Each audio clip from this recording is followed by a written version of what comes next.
Hello, আসসালামু আলাইকুম। কেমন আছেন সবাই? আজকে আমি রান্না করছি আলু টমেটো দিয়ে মাছ দিয়ে, নলা মাছ দিয়ে। তো এখন আমি একটু তেল দিয়ে দিলাম, পাত্র বসিয়ে তার তেল দিয়ে পেঁয়াজ ছেড়ে দিলাম। পেঁয়াজটা একটু ভালো করে হালকা করে লাল করে নিব, ভেজে নিব পেঁয়াজটা। ভাজার পর হলুদের গুঁড়ো আর মরিচের গুঁড়ো দিয়ে দিব। হলুদের গুঁড়ো মরিচের গুঁড়ো দিয়ে একটু লবণ দিয়ে দিলাম।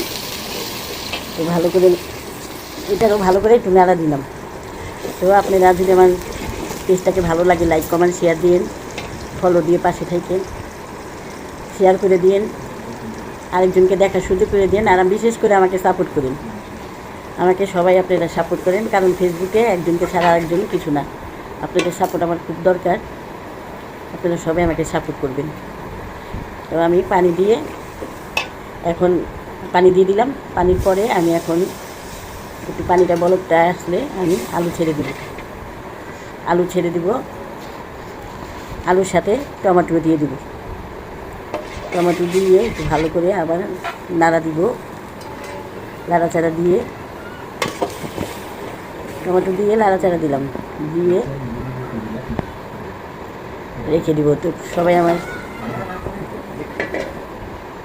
ঢাকনা দিয়ে আমি ঢেকে দিলাম, কারণ এটা একটু গলতে হবে, ভালো করে কষাতে হবে মশলাটা। তাই আমি টমেটো দিয়ে আবার নেড়ে দিলাম, ঢাকনা দিয়ে ঢেকে দিলাম। তো এটা একটু কতক্ষণ পর হোক, আমি মাছ ভাজবো। এখন আপনাদের দেখাচ্ছি মাছ ভাজা। এখন আমি মাছটি ছেড়ে তেল দিলাম, কড়াইতে তেল দিয়ে মাছটি ছেড়ে দিচ্ছি। আমার মাছ ভাজা হয়ে যাবে। মাছ ভাজতেছি, মাছ হয়ে গেছে। এখন আমি মাছ ভাজা হয়ে গেলে আমি তরকারিতে মাছটি ছেড়ে দিব।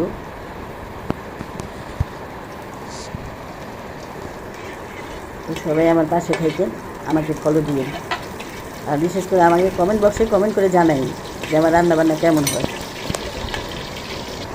ভালো কি বা খারাপ, যেটাই আমি রান্না করি আমাকে জানাবেন।